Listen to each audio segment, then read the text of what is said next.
Good morning, students.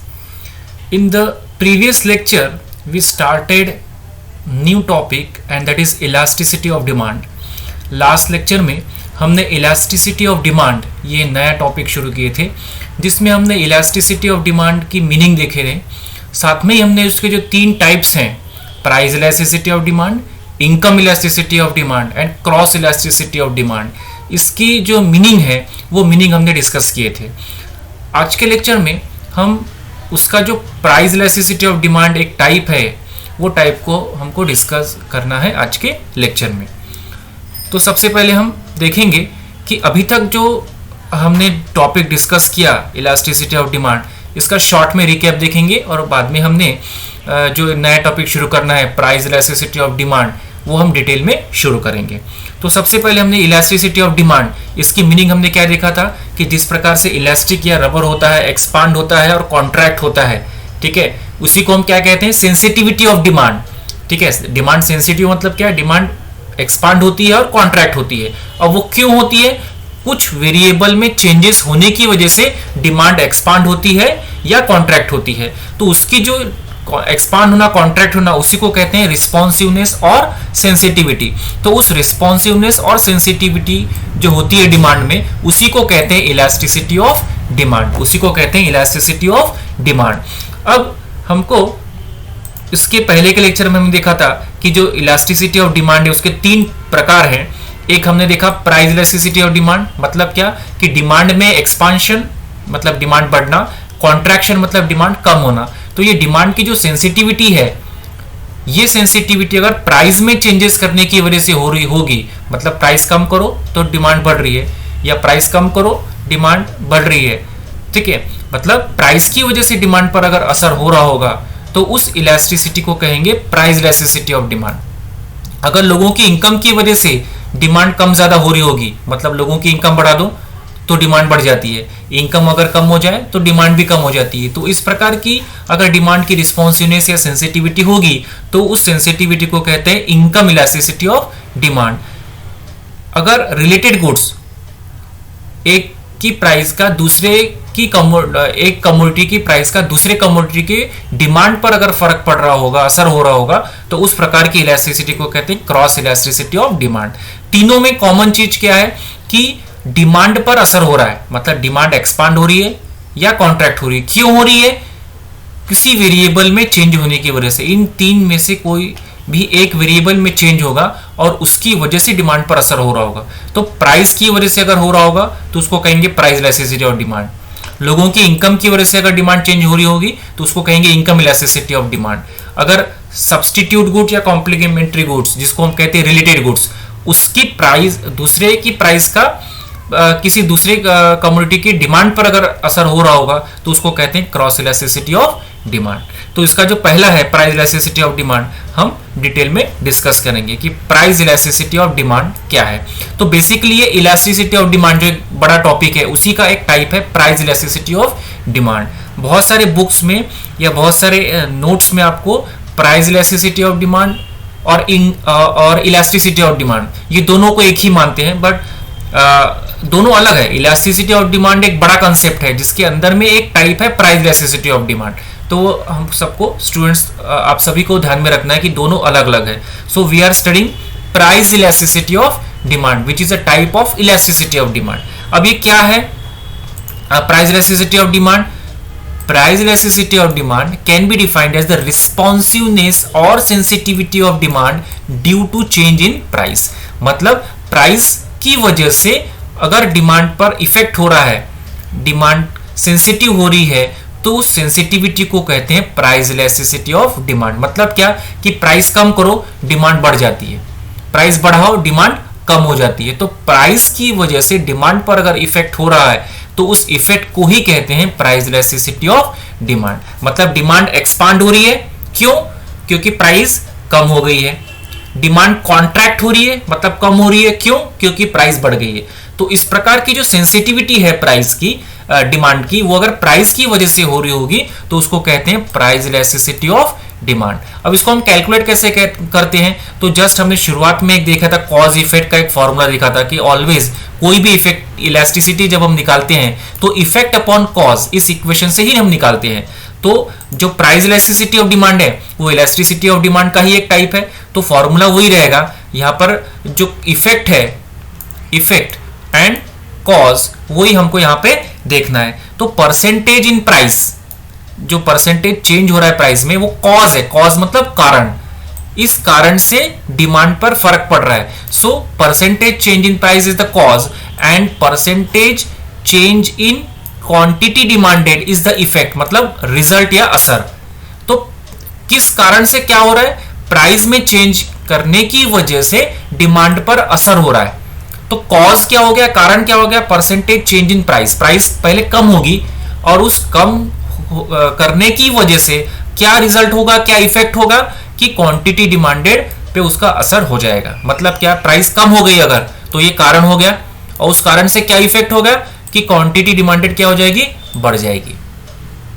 या price, अगर price बढ़ गई, ठीक है, तो उसका असर क्या होगा, प्राइस बढ़ने की वजह से जो क्वांटिटी डिमांडेड है वो क्या हो जाएगी, कम हो जाएगी। मतलब क्या, पहले चेंज क्या हो गया, कॉज क्या है, परसेंटेज चेंज इन प्राइस, और उसका रिजल्ट या इफेक्ट क्या है, percentage change in quantity demanded. तो इस फॉर्मूले से इसको इंडिकेट करते हैं ईपी से, that is price elasticity of demand. E stand for elasticity, P for price elasticity. तो ईपी से हम इसको इंडिकेट करते हैं, और percentage change in quantity demanded upon percentage change in price. इस इक्वेशन में अगर वैल्यू हम डालते हैं तो ईपी की वैल्यू आती है। तो ईपी की जो वैल्यू है, ये ईपी की वैल्यू हमेशा निगेटिव ही आती है। अब निगेटिव क्यों आती है, इसको भी हम देख लेते हैं कि हमेशा निगेटिव क्यों आती है। और वो निगेटिव आती है इसलिए हम उसको ओमिट कर देते हैं, मतलब वो साइन नहीं भी लिखा तो भी इसका मतलब निगेटिव ही होता है, क्योंकि ईपी की वैल्यू हमेशा निगेटिव ही आती है। अब क्यों आती है हम देखते हैं। पहली सिचुएशन हमें इमेजिन करते हैं कि इसी फॉर्मूले में हम पहले प्राइस को कम करके देखते हैं। जैसे फॉर एग्जांपल कि 5% से प्राइस कम हो गई तो उसको निगेटिव से हम इंडिकेट करते हैं कि 5% से प्राइस क्या हो गई, कम हो गई। ठीक है, तो परसेंटेज मतलब डिनोमिनेटर है, नीचे मैंने लिख दिया 5 माइनस 5% कम हो गई। अब उसकी वजह से फॉर एग्जांपल हमको पता है कि जब प्राइस कम हो जाती है तो डिमांड क्या होती है, इंक्रीज होती है। इंक्रीज होती है तो उसको प्लस से इंडिकेट करेंगे। फॉर एग्जांपल प्लस 6% से क्वांटिटी डिमांडेड क्या हो गई, इंक्रीज हो गई तो प्लस, माइनस हो गई, कम हो गई तो माइनस। तो इसका जो भी आंसर आएगा, जो कुछ भी इसकी वैल्यू आएगी, वो किस में आएगी, माइनस में, क्योंकि मैथमेटिक्स के नियम के हिसाब से डिनोमिनेटर या न्यूमिनेटर कहीं पर भी एक भी नेगेटिव साइन है तो फाइनल आंसर किस में आता है, नेगेटिव में। तो ये हमने देख लिया कब, जब प्राइस कम होती है तब। दूसरा एक केस इमेजिन करते हैं कि प्राइस बढ़ गई, फॉर एग्जांपल कि 5% से बढ़ गई, तो प्लस लिखेंगे हम, प्लस 5% से क्या हो गई, प्राइस बढ़ गई। अब जब प्राइस बढ़ती है तो क्वांटिटी डिमांडेड क्या हो जाएगी, कम हो जाएगी। तो फॉर एग्जांपल माइनस कोई हम ले सकते हैं 7% से प्राइस क्या हो गई, कम हो गई। तो इसमें भी फाइनल आंसर किस में आएगा, फाइनल आंसर नेगेटिव आएगा, क्योंकि इसमें न्यूमरेटर में माइनस है। तो प्राइस में जो चेंज आएंगे इसी प्रकार से चेंज आएगा, या तो प्राइस कम होगी या तो प्राइस बढ़ेगी। तो दोनों सिचुएशन में हमने देख लिया फाइनल आंसर किस में आ रहा है, निगेटिव ही आ रहा है, और हमेशा निगेटिव आता है इसलिए उसको हम क्या करते हैं, ओमिट करते हैं। That's why price elasticity of demand का जो आंसर आएगा it will always be in negative sign, हमेशा किस में आएगा, वो निगेटिव आएगा। तो ये हमेशा ध्यान रखना कि प्राइस इलास्टिसिटी ऑफ डिमांड ये हमेशा किस में आता है, निगेटिव आता है, और हमेशा निगेटिव आता है इसलिए निगेटिव साइन नहीं भी लिखे, ओमिट भी कर दिए तो भी उसका मतलब होता है वो निगेटिव ही आता है। और एक बात यहाँ पे ध्यान में रखना है कि जो वैल्यू आती है, मतलब इस फॉर्मूले में अगर हम कुछ वैल्यू पुट करते हैं इस इक्वेशन में, तो जो आंसर आते हैं वो आंसर 0 से लेकर इन्फिनिटी तक, ये इसका इन्फिनिटी का मार्क है, ऐसा इन्फिनिटी का मार्क ऐसा है, चेन के समान, या 8 को आड़ा कर दो तो जो साइन आता है that is sine of infinity. तो 0 मतलब बहुत कुछ भी नहीं, और इन्फिनिटी मतलब इतना ज्यादा कि उसको हम काउंट भी नहीं कर सकते। तो उसका जो आंसर आता है ये आंसर 0 से लेकर इन्फिनिटी तक आता है। मतलब प्राइस इलास्टिसिटी ऑफ डिमांड में अभी तक हमने क्या देख लिए कि प्राइस इलास्टिसिटी ऑफ डिमांड क्या है, it is the responsiveness of demand due to change in price. Price की वजह से डिमांड पर जो असर होता है, जो सेंसिटिविटी दिखती है डिमांड में, उस सेंसिटिविटी को ही कहते हैं प्राइस इलास्टिसिटी ऑफ डिमांड। और उसका हमेशा साइन किस में आता है, निगेटिव ही आता है। एग्जांपल से हमने देख लिया कि हमेशा निगेटिव कैसे आता है, और इसलिए वो निगेटिव साइन हम क्या करते हैं, निग्लेक्ट करते हैं। और आंसर किस में आता है, प्राइस इलास्टिसिटी ऑफ डिमांड का, ये हमेशा आंसर किस में आता है, 0 से लेकर इन्फिनिटी के बीच में कुछ भी आंसर इसका आ सकता है। अब इसमें हमेशा ध्यान में रखना कि जो आंसर आएगा वो 0 से लेकर इन्फिनिटी तक आएगा और उसके हिसाब से उसके नाम है। When change in demand is more than change in price, अब देखो यहां पर when change in demand is more than change in price, price में जितना चेंज हो रहा है उससे ज्यादा चेंज किस में हो रहा है, डिमांड में, then demand is more sensitive towards change in price। मतलब क्या, थोड़ी सी प्राइस चेंज करो तो उस थोड़ी सी चेंज करने की वजह से डिमांड पे बहुत असर हो जाता है, तब डिमांड क्या है, बहुत सेंसिटिव है। तो हम कब कहेंगे कि डिमांड सेंसिटिव है, कि जब थोड़ी सी प्राइस में चेंज हो रही है और उसका असर क्या हो रहा है कि डिमांड पर जितना चेंज हमने प्राइस में किया था उससे ज्यादा इफेक्ट अगर डिमांड पे पड़ रहा है, असर अगर डिमांड पे हो रहा है, तब उसे कहेंगे कि मोर सेंसिटिव डिमांड, या उसको हम क्या कहते हैं, इलास्टिक डिमांड। इसके आगे आपको दो शब्द हमेशा आएंगे कि इलास्टिक डिमांड कब रहती है और इनइलास्टिक डिमांड कब रहती है। तो हमेशा ध्यान में रखना कि जितना चेंज प्राइस में अगर हो रहा है उससे ज्यादा चेंज अगर डिमांड पे पड़ रहा है, जैसे फॉर एग्जांपल कि 5% से हमने प्राइस कम की, तो उसका चेंज अगर 5% से ज्यादा हो रहा होगा, क्वांटिटी डिमांडेड अगर 5% से ज्यादा चेंज हो रही होगी तो उसको कहेंगे इलास्टिक डिमांड। और उसका but when change in demand is less than change in price, जितना चेंज प्राइस में हो रहा है उससे कम चेंज अगर डिमांड पे पड़ रहा है, जैसे 5% से अगर मैंने प्राइस यहां पर कम किया और 5% से कम, जैसे 4 या 5 से कोई भी आंकड़ा आप कम ले सकते हैं, इतना अगर चेंज क्वांटिटी डिमांडेड पे पड़ रहा होगा, मतलब प्राइस में जितना चेंज है उससे कम चेंज अगर क्वांटिटी डिमांडेड पे हो रहा होगा तो उसको कहेंगे लेस इलास्टिक और इनइलास्टिक। दोनों शब्द की मीनिंग सेम है, लेस इलास्टिक कहो या इनइलास्टिक कहो।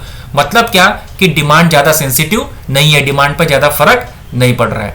तो रफली इसकी मीनिंग क्या देखना, इलास्टिक डिमांड है, मतलब क्या कि प्राइस का ज्यादा असर डिमांड पे नहीं हो रहा है, ये मतलब है इनइलास्टिक का। और इलास्टिक का मतलब क्या है कि प्राइस का इफेक्ट ज्यादा हो रहा है डिमांड पर। जब भी प्राइस का असर डिमांड पर ज्यादा होता है उसको कहेंगे इलास्टिक डिमांड। या इसका उल्टा कि जो अगर प्राइस का असर डिमांड पे ज्यादा नहीं हो रहा है तो उसको कहेंगे इनइलास्टिक डिमांड। ठीक है, more the value of price elasticity of demand, more the demand will be elastic. जैसे यहां पर हमने कहा कि 0 से लेकर इन्फिनिटी तक, तो 0 मतलब कुछ भी नहीं, तो ये 0 या बहुत कम अगर है, 1 से कम है, तो उसको कहेंगे इनइलास्टिक डिमांड है। डिमांड क्या है, इनइलास्टिक है, मतलब ज्यादा डिमांड पर असर प्राइस का नहीं हो रहा है अगर वैल्यू कम आ रही है। तो अगर वैल्यू 1 से ज्यादा या जितनी भी ज्यादा होती जाएगी, वो जितना आंकड़ा वो बढ़ते जाएगा, वैल्यू बढ़ती जाएगी, then the demand becomes more elastic. मतलब इलास्टिक मतलब सिंपली कि वो ज्यादा एक्सपांड हो रहा है और ज्यादा कॉन्ट्रैक्ट हो रहा है, ज्यादा असर हो रहा है डिमांड पर प्राइस का। इस प्रकार की स्थिति होगी तो उसको कहेंगे इलास्टिक डिमांड। ठीक है, कैसा कि ज्यादा डिमांड एक्सपांड हो रही है, ज्यादा कॉन्ट्रैक्ट हो रही है और थोड़ा सा चेंज हो रहा है प्राइस में, इस प्रकार की स्थिति होगी तो उसको कहेंगे इलास्टिक डिमांड। मतलब डिमांड बहुत सेंसिटिव है।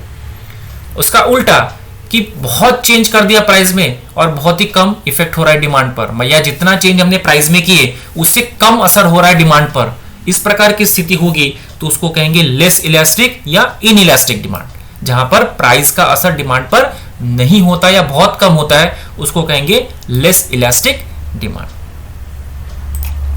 इसी को हमको और डिटेल में देखना है कि जो प्राइस इलास्टिसिटी और डिमांड है, जैसे हमने देखा है कि मोर इलास्टिक, लेस इलास्टिक, इसी को हमको ज्यादा डिटेल, इसके 5 प्रकार हैं, ये नेक्स्ट लेक्चर में हम डिस्कस करेंगे।